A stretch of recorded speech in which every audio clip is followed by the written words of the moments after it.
Austin 316 says I just whipped your ass. And what's it gonna do? It doesn't matter how you're doing. Woo! Wheeling, dealing, limousine right, jet flying. Can you dig it, sucker? Would you please shut the hell up? You don't know what hard times are, Daddy. The cream will rise to the top, oh yeah. Oh, yeah. Look at the human rubble. What's up, everybody? Thanks for listening to Keep the Kayfabe. I'm Mike, and I'm here with my buddies. What's going on, Steve? Hey, yo. What's up, Matt? How you doing, man? Oh, yeah. Damn, you guys are bringing the heat tonight. Probably because we're talking about the greatest baby faces of all times, spanning different decades, and we're going to talk about what makes a great baby face, who did it the best, why they did it the best, and we'll just see where the conversation goes from there, because I think this is going to be a lot of fun, boys. Oh, yeah. Yeah, I agree. It's going to be a blast. And we'll have to keep track of how many times I bust out the Macho Man tonight. Oh, my gosh. That's two for those keeping track. It's that new theme music. It's that new theme music that has you all pumped up, right? Yeah, absolutely. Like, dude, I just served you a meatball to do another. Oh yeah, man. That's all right. I don't want to wear it out too quickly. We'll put them in here when you least expect. It gets taxing if you do it too often. Yeah. Yes. It'll exhaust you. Sounds good. All right. So if anybody doesn't know what a baby face is, I don't know why you would be listening to this podcast unless you're friends and family. But a baby face is booked as the hero or the good guy who is supposed to win. Like, the heel is obviously the opposite, the villain. The baby face is the baby face, someone you want to love and like. So we're going to go over our favorite baby faces, or some of the best. We'll start in the 80s. Anybody want to kick it off? I'd be happy to. Okay. I'm going to go. So, okay. I'm going to break the rules with and pick a faction, because you can't single out any one member of this. But in the 80s, how about the Von Erichs? I mean, they were like, it's like the waning days of the territory era, and those dudes were like freaking money in Texas.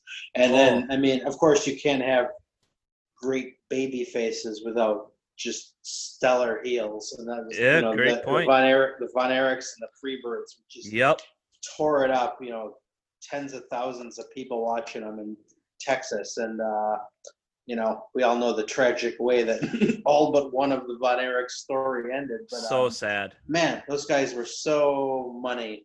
And, right? I was just listening to a podcast where they were talking about Kerry Von Erich, and like, if he would have kind of had his head on straight by the time of it, Vince may well have made him the next guy when he popped over in WWE as the Texas Tornado. Yeah, they were white hot. I mean, I've watched their documentary, several times, actually. Yeah. I mean, women would just, like, demolish them on the way to the ring. That's like, they were getting so much action before they even wrestled a match. But, they were white hot. And, the wrestling family. And if you haven't seen the Von Erich documentary, I strongly suggest it. I mean, they did cover it in Dark Side of the Ring too. Season they did 1, right? So that's another good. Yeah. And the WWE Network has if that's the one you mean, that's a good one. They talked to like some really good sources like Michael Hayes and Gary Hart and stuff. So it's like they were so money. The family was so big that even like some of the I remember, I forget his name, Mike. It was like the youngest son. He wasn't really all that athletic. Yes. But he still like was over because he was a Von Erich. I mean, that just shows you that like the mainstay that family was. And, they ran that town. So for those of you who don't know a lot about 80s pro wrestling like me, one of the guys, so the Von Erichs were a popular tag team in the 80s. And Steve, you mentioned the Freebirds. The Freebirds were sort of the rivals of the Von Erichs. And to give you an idea, the Freebirds, I think that was Michael Hayes and one other guy. Is that right? Well, the original Freebirds were Buddy Rogers, Michael Hayes, and Terry Bam Bam Gordy. And then as we crept into the 90s, Jimmy Jam Garvin joined the team as well as like the honorary fourth Freebird. And he went into the Hall of Fame in the WWE as a Freebird too. And might I add, the Freebirds are the first like faction to ever, or wrestlers in general, to use music as Yes. they made their way to the ring, Bad which Street, is like Atlanta, GA. so revolutionary. And I mean, just so much a part of wrestling is like the intro. So Yeah. No, it Gotta was give- yeah. And I mean, I don't know if you guys knew this, just a little trivia, but when Kerry Von Erich went to the WWE to as the Texas Tornado, they had him beat Mr. Perfect for the Intercontinental title. At that point in his career, he was missing a foot, and he still was wrestling. Yeah, he lost his How's that foot even possible? in a motorcycle accident. I think because he was out for, and he actually hit it. Not everybody, like very few people in WWE even knew, because he would shower with his boots on, like to hide it. Dude, It was such this pride thing. But he wrestled that whole run with 1 foot. that's insane. So Yeah. do you have like a wooden insert in there, or I a think there's prosthetic? something. or Yeah, he something? had something in his boot, and he Yeah. wasn't quite as mobile or athletic in his WWE run. But I mean, I remember him as a kid when he debuted on like Tuesday or Saturday Night's Main Event. He debuted, and I didn't know I didn't know that until recently. Damn. Man, So yeah, interesting. Von Erichs, man. Good call, Steve. I love it.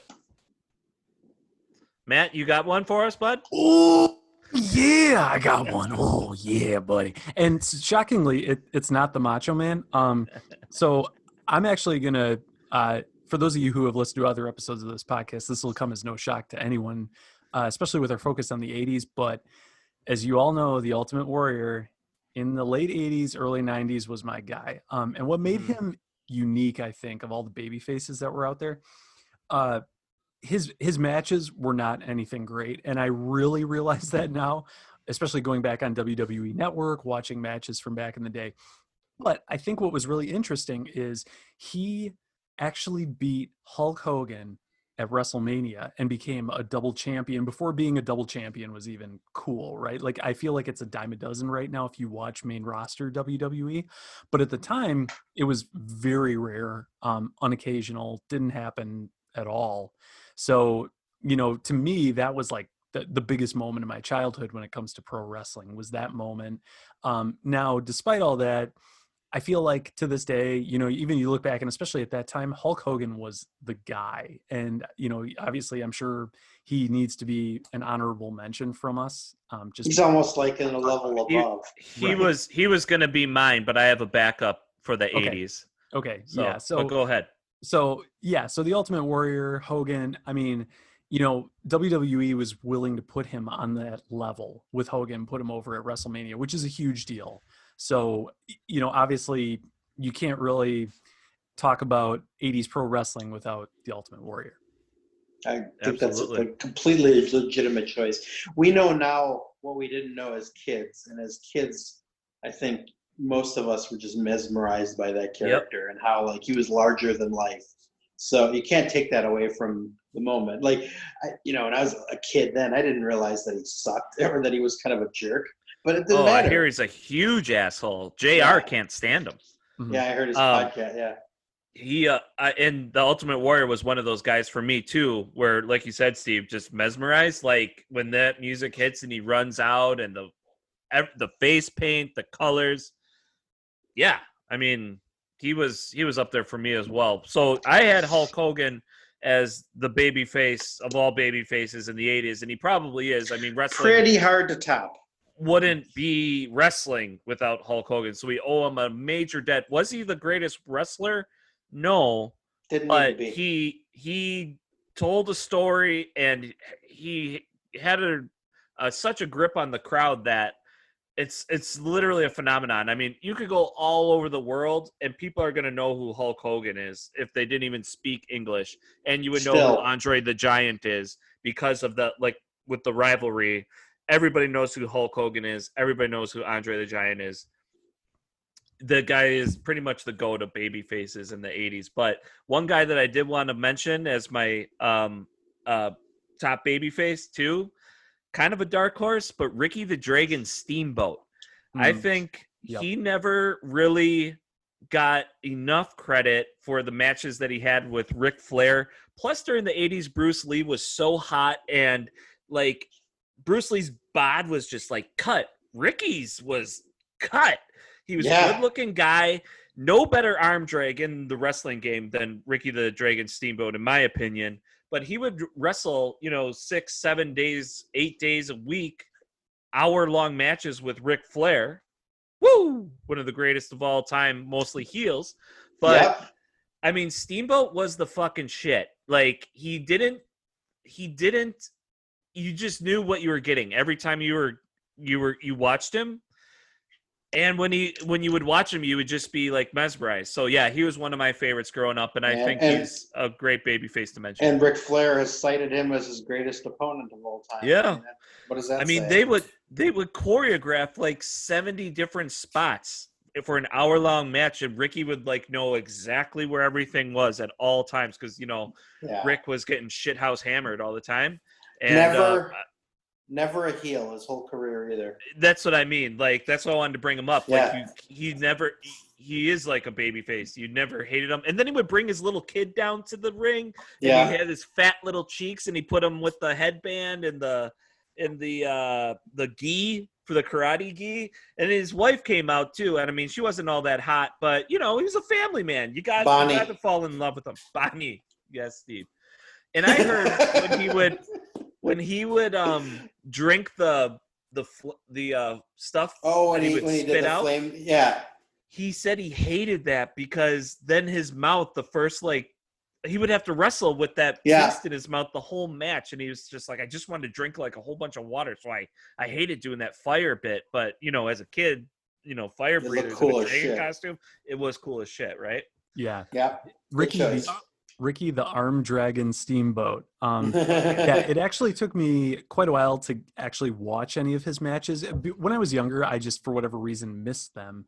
But of course, once I really started to get back into wrestling over the last few years, one of the first things I heard from people is, oh, you've seen Steamboat versus Flair, right?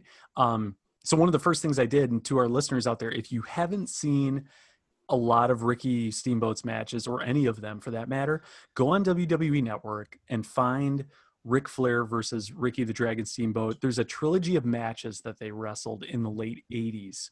And the work rate of those matches is comparable to, if not more intense than a lot of matches you see now in the modern era. Like to this day, these matches 1,000% are incredible. 1,000%. And they're and long. that's why they were. You really wonder how Ric Flair, like the level of conditioning Ric Flair had, just blows my mind. I mean, you see him now and he's a feeble old man. At least he comes across that way. But back in the day, there's a reason they say he was one of the greatest of all time. Yeah. And he was having so much sex and doing so much drugs and drinking, and then he would go out and do those matches, plus the travel, and he'd be drunk driving to travel. Like, I don't know how they did it back in the day. It's beyond me. Didn't they train together, Steve, Ricky the Dragon Steamboat, and Flair in Minnesota from, who was like the guy in Minnesota? Vern Gagne? Yes. I think they both trained under Gagne, and there's a Flair's 30 for 30 goes into that training. Yeah, I feel like Flair wasn't he from Minnesota? Yes. Mm-hmm. What was his real name? I can't remember. Richard Flair. There it is. That's the professor, Steve Grabby. Steamboat's like something like I'm gonna look it up in a second, but it was like Richard Youngblood or something, like actually a pretty badass name if I were. I'm gonna look it up. Doesn't surprise me. I mean, look at that wife that he hooked with that. She was Great kind hair. of a problem for his career though. She got super demanding, and she kind of like she made him difficult to work with because she was difficult to work with. Ooh. Bonnie, yeah. So it sounds like she was arm dragging him around. Yeah. Richard Henry Blood. That was Steamboat's name. He has this badass heel name, and he was one of the best faces of all time. And for whatever reason, Vince decided not to just let him use his real name. Yeah, there's a story there, and I don't remember it, so I'm not going to attempt to butcher it. But I heard it on a podcast once as something with his name. But yeah, we'll have to look into it. Well, let's move along to the 90s and pick out our favorite baby faces from the 90s. A decade that is one of my favorites.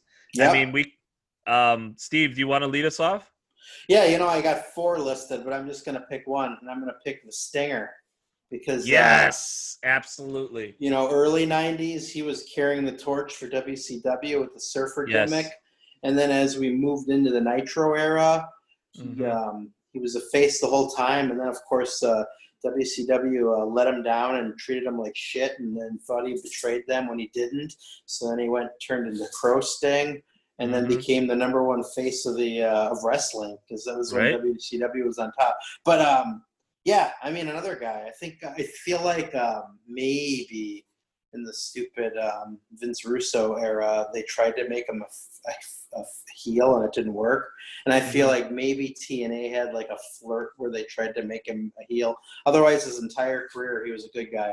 And he, Yes. when WCW was clawing their way through like rough times, he was the face of the organization. And unlike, like let's say the Warrior and some other contemporaries of him, because they used to be partners,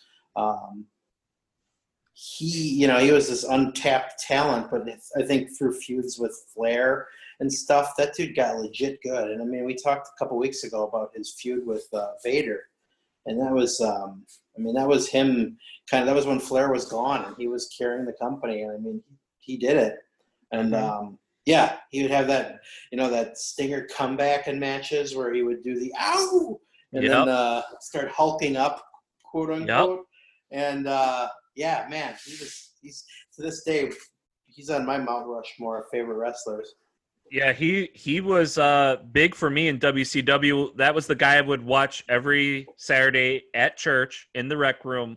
Sting is huge in my book. Great call, Steve. What do you got to add, Matt? Oh, man. So I had a list of just a bunch of guys from the 90s. So we've talked about this before. Obviously, you guys know a lot more about WCW than I do. So my mind immediately goes to WWE. That's what I knew at the time. One group, so to throw another faction out there, kind of similar to earlier, one group that came to mind as we were talking about this was D-Generation X. And I guess it depends on what side of wrestling you were on. If you were in WCW, you hated DX because they were the guys who rolled up to Nitro during Monday Night Raw in a tank just as an official kickoff to the Monday Night War and just to stir the pot. And that's all these guys would do.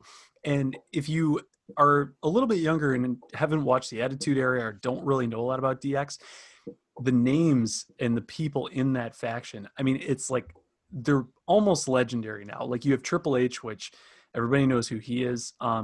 And he was a babyface at the time, which is just mind-blowing to me to think back on because the rest of his career he's been a heel.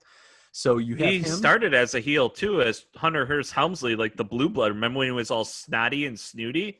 He did. It was horrible gimmick. Like seriously, one of the worst gimmicks I've ever seen. Except for I believed it. The original Rocky might be the only one I can compare to it. Well, and if you think that was bad, he started off in WCW as Jean-Paul Levesque, and he was the same snooty, but he used an awful French accent as well. Right? Wasn't he the Blue Bloods with Regal? Regal, yeah. Yeah, your boy. Yeah.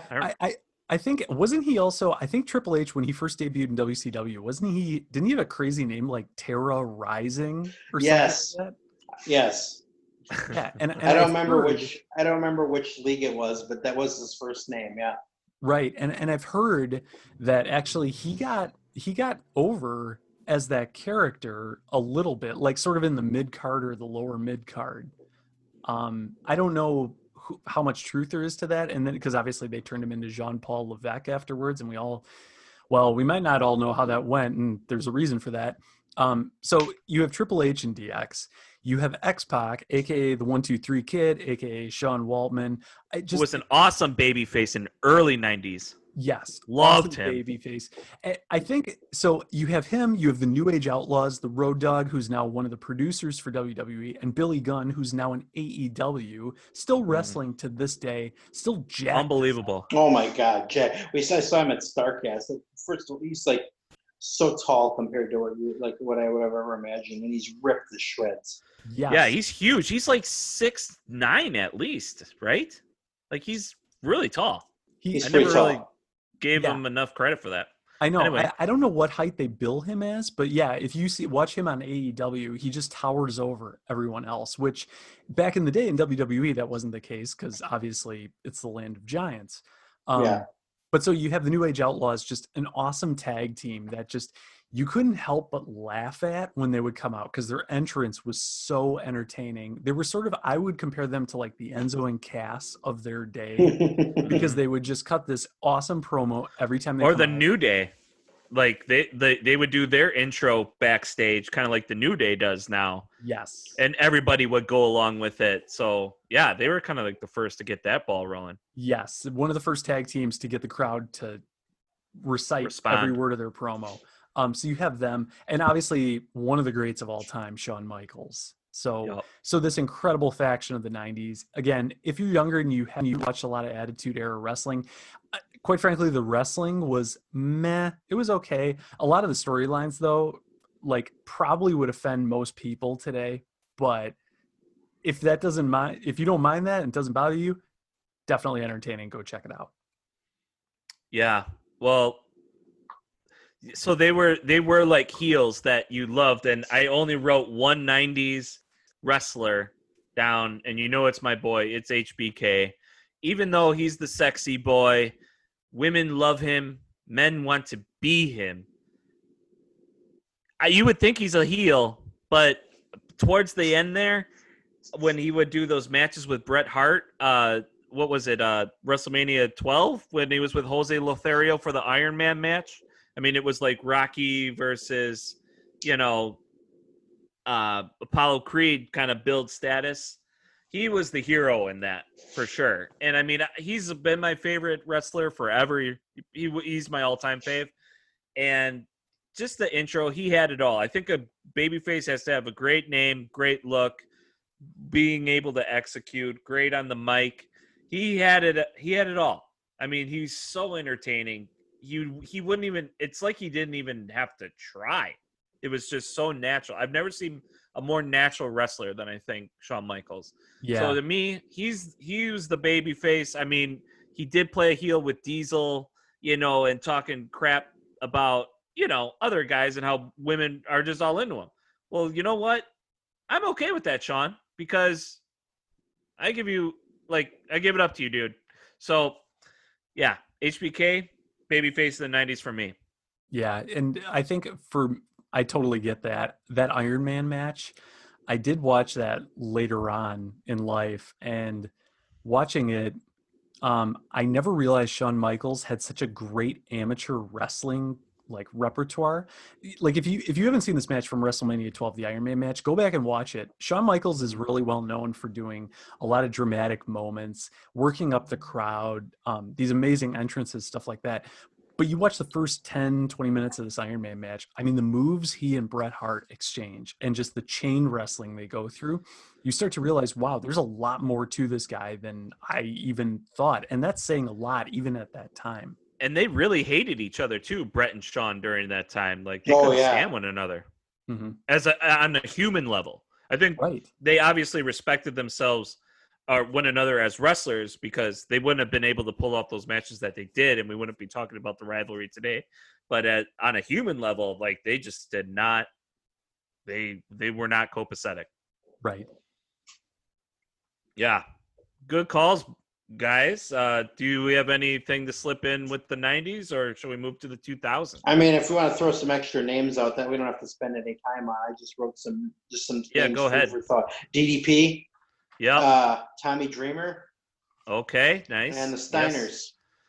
Oh yeah, the Steiner brothers are one of the best tag teams ever back then, for sure. Yeah, DDP is one of those guys that still gives me hope that I can have a career in pro wrestling. It's not too late. No, never too late.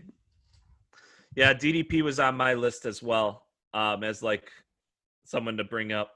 But yeah, I think we should move along to 2000. Pretty kind of a crazy deck. I mean, we could go from 2000. All of my guys are kind of early 2000 because I kind of fell out of it a little bit. But yeah, who wants to start us off here? Yeah, so I'll kick it off. I mean, I think the obvious answer for the 2000s would be John Cena, so I'm not going to go there because I'm sure we'll touch on him at some point. Yeah, the early 2000s were interesting because I think leading up to like 2000, I would say 2002, you still had a lot of the wrestlers from the 90s that were red hot from the Attitude Era. And then after WCW folded and we started to see the invasion, there was just a lot of changing up of wrestlers from WCW, saw new guys coming into WWE. But one guy that continued for whatever reason to still appear on TV all the time and still seems to pull that crap today was Shane McMahon. And he was like, I don't know if he was a face or not. I thought he was at the time because he would do the craziest stuff you can imagine and people just loved watching him. So He's a heel, man. He's a McMahon. Call him what you want. He had a good face run on SmackDown a few years ago. He goes back and forth. And at the time, I thought he was a face. Well, a face, yes. Mike, are you giving him a red card? DX, like, I kind of broke the rules too, but I mean, we can't call him a baby face. He's a guy you can love to hate, right? Or you can love him, but he's not a good guy, not a hero. But you know what? That's fair. So, okay, I'll throw out another one then. But I will mention Shane McMahon one more time as like love Shane McMahon. And shout out to Greg the Hammer Valentine for listening too, buddy. Good to hear from you, Greg. Yeah, Greg, I think the best way to describe what a face is not what Greg the Hammer Valentine was. Precisely. So who's your other guy, Matt? Yeah, so my other guy, I'm going to go with the Hardy Boys, actually. Good choice. Okay. Great. Yeah, and they're still wrestling today. Made a huge return at WrestleMania a few years ago. I was actually watching WrestleMania, and my girlfriend was also on the couch, kind of sort of not paying attention. I had kind of like started to drift at the moment. And then they announced a surprise tag team for this ladder match and the Hardy Boys music. Oh, yeah. And immediately that was the shit. I remember literally jumping off the couch, not too much, maybe 6 to 12 inches up off the couch, or just to grab the remote and turn it up because I heard the music, and I'm no, that can't be. And I also hadn't followed Ring of Honor for at all, so I wasn't aware that they were even still wrestling at this point. Wow. So to me, this was a total surprise when they came back in, I think it was 2016, 2017. Everyone thought it was going to be the New Day that was going to be because they were just the MCs hosting for that. Yeah. That was a major hats off to WWE for actually doing something fun for the fans because that was awesome. Yeah, that was a major swerve. I was really confused. I seriously thought, well, why isn't the New Day just walking down? And it just kind of was awkward. But then when you heard the music, it was so worth it. Hardy Boys are the shit. Entrance ever. Big time. Love that pick, Matt. Way better than Shane McMahon. Sorry to dog you, but you gotta call it. You gotta call it. That's right. I'll push the limit. I think if your last name is McMahon, even you can never be considered a face truly. Fair point. Well, I kind of got a little dark horse 2000 guy here. This is a guy that I really love to watch wrestle. He was never I don't know, he was so innovative, kind of the way Kevin Owens is innovative kind of as a big man. This is kind of like a guy for me. It was. Oh my God. Did you pick Chris Masters too? What? Did you pick Chris Masters? I love him. Oh, I thought he was going with Eugene Dinsmore. Oh, dude, that would be so bad. No, I'm going with RVD. Oh, yes. Dude, RVD is great. He had so many good moves. Again, as a babyface, he's got a gimmick. I'm pointing, I'm doing the thumbs. The rest of the boys Monday did the thumbs Night. already.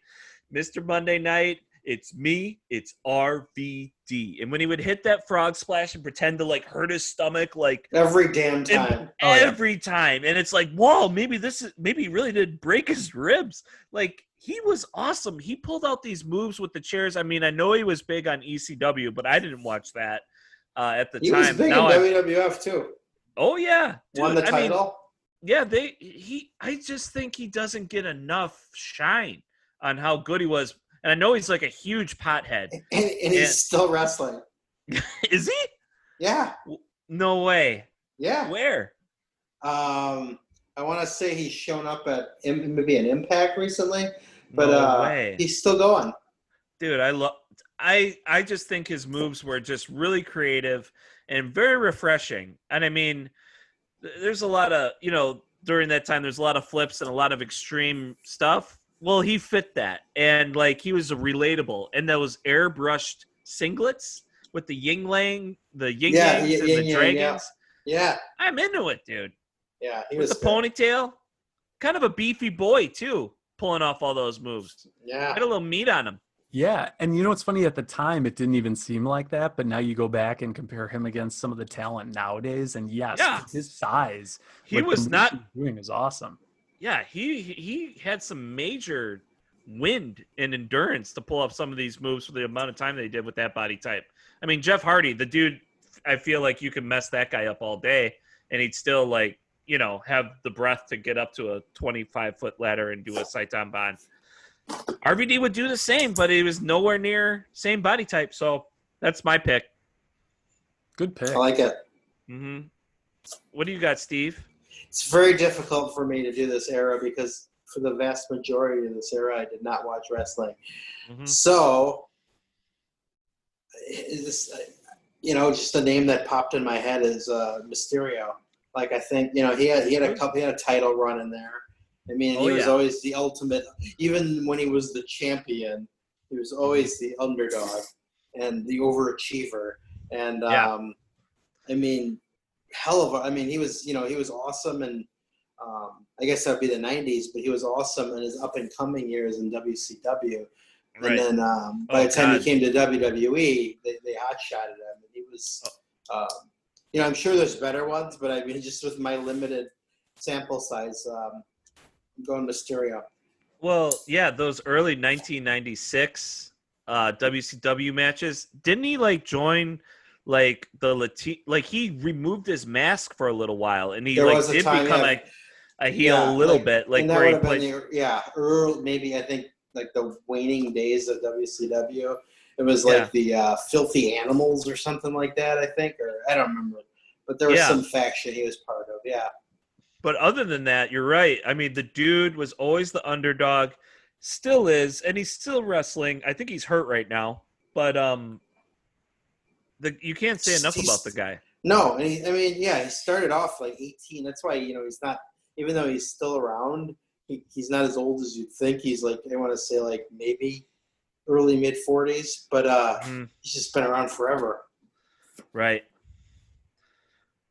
Matt, do you have one left in you, or we're not mentioning the obvious one, the obvious baby face? Well, you mentioned, and actually, I was going to say Cena until you kind of pointed that one out as an obvious one. I mean, this is Stone Cold Steve Austin territory when he's going after it with Vince McMahon. Yeah, or The Rock. No crowd popped harder for The Rock and Stone Cold Steve Austin. We'd be remiss if we didn't bring him up. Even though Stone Cold is supposed to be a guy that you're supposed to hate, he was the hero. We've got into it before as the ultimate heels, I think, when I brought up Vince McMahon, that rivalry in past episode. But he was hotter than anybody. Still is kind of, with his own podcast and relevant with his beard. He makes his appearances. As big maybe a close second to Hulk Hogan, if not more, in terms of merchandise and stuff. He's on my Rushmore for sure. Yeah, he has to be. And another name that popped in my head, but I feel like he flip-flopped too much to be considered a true decades face, is Kurt Angle. Okay. But he spent as much time a heel as a face. So it's that's what I'm saying. Yeah. It's it's hard because if you know wrestling, you have to respect the good ones. And Kurt Angle is one of those guys. But if you're walking down the aisle or down the ramp and everybody's chanting, "You suck," it's not. You're a heel. Although now it's loving. Exactly. It's a sign of respect. Yeah. And I mean, people still respected him, but you can't call him a baby face, I guess. Right. By definition. Yeah, I agree. So it's funny we're talking about baby faces because you guys mentioned, so you have Austin, who is one of the most popular wrestlers of all time. Mhm. And he's supposed to be presented as a heel, yet everybody loves him, right? And then you have Cena, who is supposedly a babyface. It's funny because these two wrestlers together are actually, I think, what caused me to stop watching wrestling in the early 2000s. So what happened was Austin was a face for the longest time. And I think part of the reason for that is because you always knew where he stood. He would always never trust Vince McMahon was basically his mantra, and he never did. So every episode of Raw, when Stone Cold would get the upper hand, it was a good ending, and then you'd always wonder, well, what's he going to do next week? And that's what kept you coming back. And every episode you finish watching, you're like, man, that was a good show. So huge. But then at WrestleMania 17, he made a heel turn and partnered with Vince McMahon. And I think it was at that moment I just kind of was like, no, this doesn't. That was a bad move. It was a bad move. It was big definitely forced. And that's what kind of opened my eyes to like, wait, this isn't right. Like, I can see this is going to go downhill. So that was kind of the first thing that unfolded. Now, after that, you had the debut of John Cena. And I think as he started to gain popularity, like in the early days when he was a rapper and stuff like that, John Cena annoyed me more than any other wrestler I can remember. And at the same time that was happening, WWE were pushing him as sort of a top guy at the same time. And he was always on TV. And I think between those two events, I just eventually was like, you know what, I don't like this. I'm not watching this anymore. So it's kind of crazy, though. Two of the biggest names in wrestling history, I would argue, who are both presented as baby faces, are kind of the reason I stopped watching in the early 2000s. Yeah. Very true. It's wrestling's delicate like that. It can bring you down, like it can bring you up as fast as it can bring you down with the decision making, and that's kind of like what's happening in the WD currently. So it could be a good segue to get into my favorite baby face of the 2010 era when NXT is rolling strong, Johnny Gargano. Oh yeah, yeah. I mean, Johnny Wrestling is probably the ultimate babyface, kind of like what Sting was doing back in the 90s for WCW. I feel like Johnny Gargano, and DIY, I didn't see as much of their matches. I really started paying attention to him a lot closer because you guys were paying attention already. And I was like, okay, NXT, DIY. But really when I was starting to get hooked, that was the time when Ciampa turned on Johnny Gargano in Chicago and slammed his face up against the LED board. And I'm like, it's done. So now Ciampa is the ultimate heel. In fact, then making Johnny Gargano probably the ultimate baby face of our time in 2010. Yeah, I actually had Johnny Gargano on my list as well. There you go. So I think what made him such a great babyface, and this is true, I think, for a lot of the NXT guys between like 2015 to, I would say, about 2018, pretty much before NXT was on USA Network every week. So before moving to USA, NXT was sort of the developmental brand. They still kind of pitch themselves as that, but it's more turned into just like a super indie promotion at this point, I would say. It's on par with the main roster. I think they're kind of bailing that it's developmental. It's like, listen, we know our worth. Right. So. Totally. And they do have great talent, just like the main roster does. I think what made NXT fantastic before kind of taking on that main roster equivalent role, and when they were a developmental brand, is you kind of saw the wrestlers, like you knew it was developmental. So you saw the wrestlers as being almost kind of like if you were to become a professional wrestler, what would that be like? So you start watching their matches and you can see that they're new and the moves are a little bit sloppy, but you're kind of inside, you're kind of cheering them on. You want them to do good. And then they start to do better and better. And you get hooked because you're like, yes, your interest would grow with them. Exactly. It's like, I saw this guy before he was good, and you follow them as they built their, repertoire. They got better and better. They start competing for championships, things like that. So for me, Johnny Gargano was kind of like that. Like, I remember watching some of his early matches and just thinking, man, this guy can really work. Like his matches are really tight. Like, he doesn't really have a personality, at least at the time he really didn't. I would argue maybe even now he still doesn't to some degree. Mm-hmm. But even then, like you'd start watching one of his matches and he'd win you over as the match went on. Yeah, because he just would never say die. And yeah, I think he's another one to me that I don't buy it when they try to make him a heel, because he's just too good as a babyface. This is what he's on, like his second heel stint now, and it's just, I don't know. I'm not. Yeah, I stopped paying attention, honestly. It doesn't work. And then Candice LeRae is like boring as watching paint to me. So yeah, it's not clicking there. Like the dude, I mean, then they outfitted him as a superhero with his comic book like Wolverine costumes and Iron Man costumes. Yeah. And, like they build him as the ultimate babyface. So we bought it, and he could take 1,000 super kicks to the head and still come out on top, kick out from 30 false finishes, put on epic matches. So yeah, Johnny Gargano's my number one pick for 2010. Did you guys have other wrestlers then too? I have another guy, but share if you got a new one. Sure, I got one. How about Daniel Bryan, the guy who started a revolution that was so steamrolled so much that Vince had to change course. It's like, they were going to go with Batista and then like winning the Rumble. Or did he win the Rumble? Yeah, he won the Rumble. And then the fans just rejected it. And then, then they wound up going into where Daniel Bryan has 2 WrestleMania moments. He beat Triple H and then win the triple threat to win the title. And sadly, the injury thing probably would have stopped it from being even more like a long-term thing. But I mean, that's probably one of the biggest movements that we've seen from WWE over the last 10 years of where they could not deny the popularity of someone. And he's still beloved, and he'll go to his grave beloved now. Big time. And by the way, his favorite wrestler growing up, Ultimate Warrior, to your point earlier. Mm-hmm. Yeah, Daniel Bryan for me, unfortunately, I wasn't watching in, I think it was 2013, 2014, when WrestleMania 30 happened.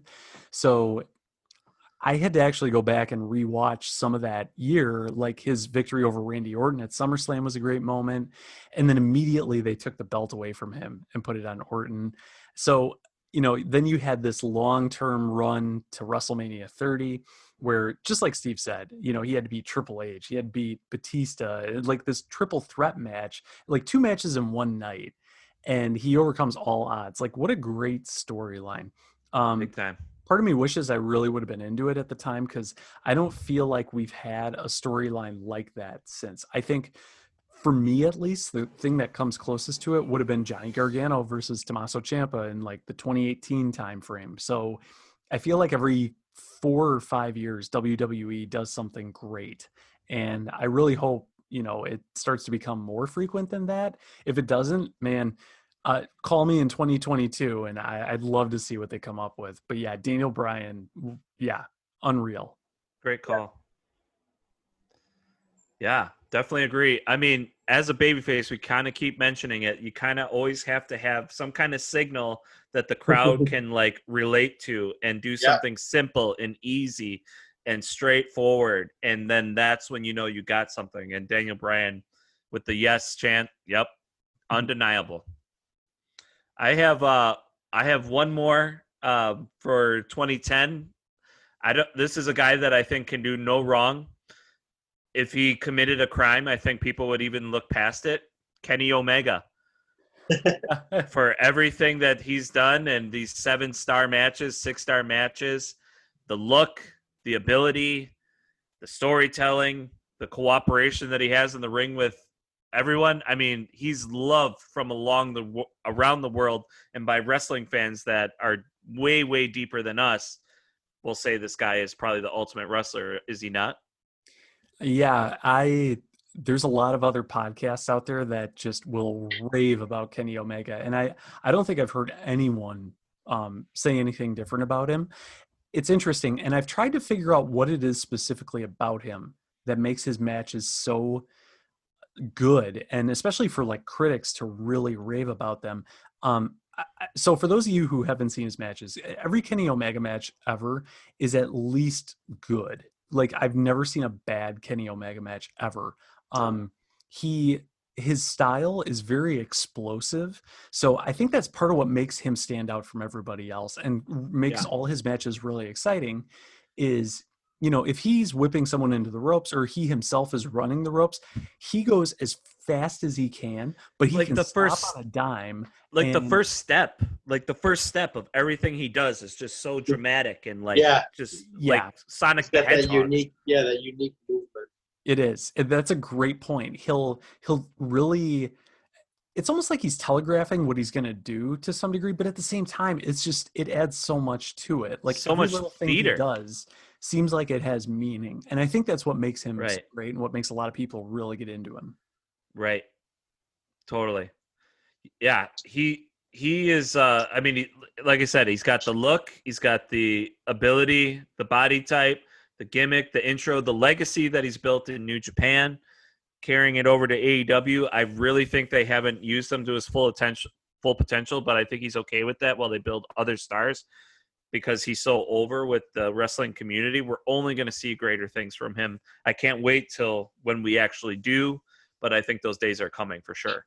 For sure. I actually got into New Japan a couple of years ago. I actually subscribed to it for about a year. And it's kind of nice because they don't have a lot of shows, kind of like, you know, you don't have to watch a weekly show. It's basically once a month you might get, you know, like a pay-per-view equivalent show. Now, the downside of that is the shows are really long. Like they can be 4 hours long. And, they're a big investment. Yeah. And when you're watching, you know, a group of wrestlers who you don't really know and, you know, there's a language barrier, it's kind of hard to get into. But at the time Kenny Omega was in New Japan, it was easy to get into because the rest of the roster was great. You had the Bullet Club, some of Kenny Omega's friends, the Young Bucks were also there. Just a lot of great matches in addition to Kenny Omega. Then when AEW came along, it was great because the best of the best all went there. So it's really easy to follow it now, especially being on American television with English commentary, you know, as standard.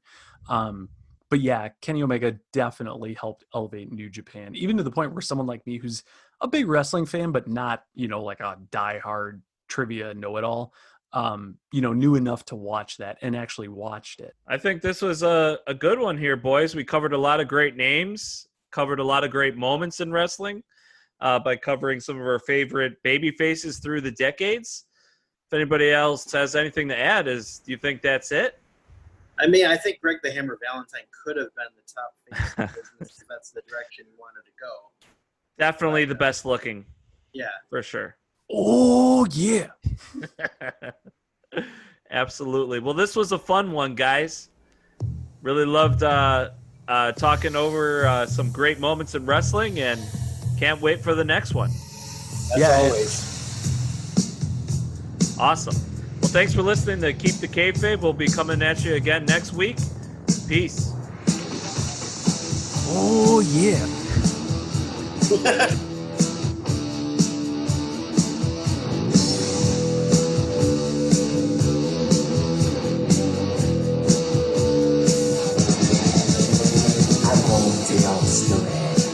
You don't wanna be at. This ain't no home sweet home. It's a home sweet misery. We knew when we got here, they tried to put us away. But when they see us walk down the street, they ran the other way. That's free Atlanta, yeah. That is free in the whole U.S.